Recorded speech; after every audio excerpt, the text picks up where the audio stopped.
ഹേ എന്ന വാക്കിന് ഹിന്ദിയിൽ രണ്ടർത്ഥമുണ്ട് കേട്ടോ. ഇത് രണ്ട് രീതിയിൽ നമ്മൾ സംസാരിക്കും.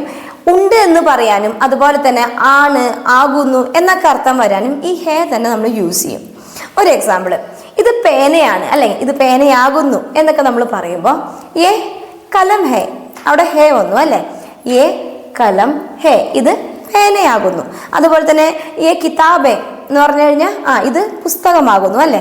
അപ്പോൾ അങ്ങനെ ഹേ പറയുമ്പോൾ ആകുന്നു അല്ലെങ്കിൽ ആണ് എന്നുള്ള അർത്ഥത്തിൽ വരുന്നുണ്ട്.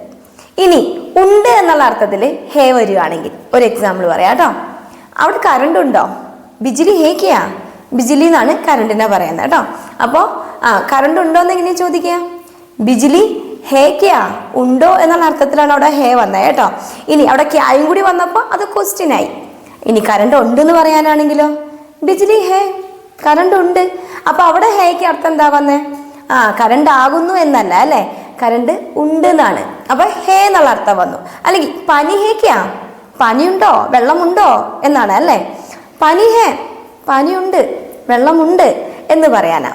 അപ്പോൾ ഈ ഹേ എന്നൊരു വാക്കിന് ആകുന്നു അല്ലെങ്കിൽ ആണ് എന്ന് പറയാനും ഉണ്ട് എന്ന് പറയാനും, അതുപോലെ തന്നെ ഇല്ല എന്നാണെങ്കിലോ നഹി ഹേ, ഹേയുടെ മുന്നിൽ ഒരു നഹിയും കൂടി പറഞ്ഞു, അത്രേ ഉള്ളൂ കേട്ടോ.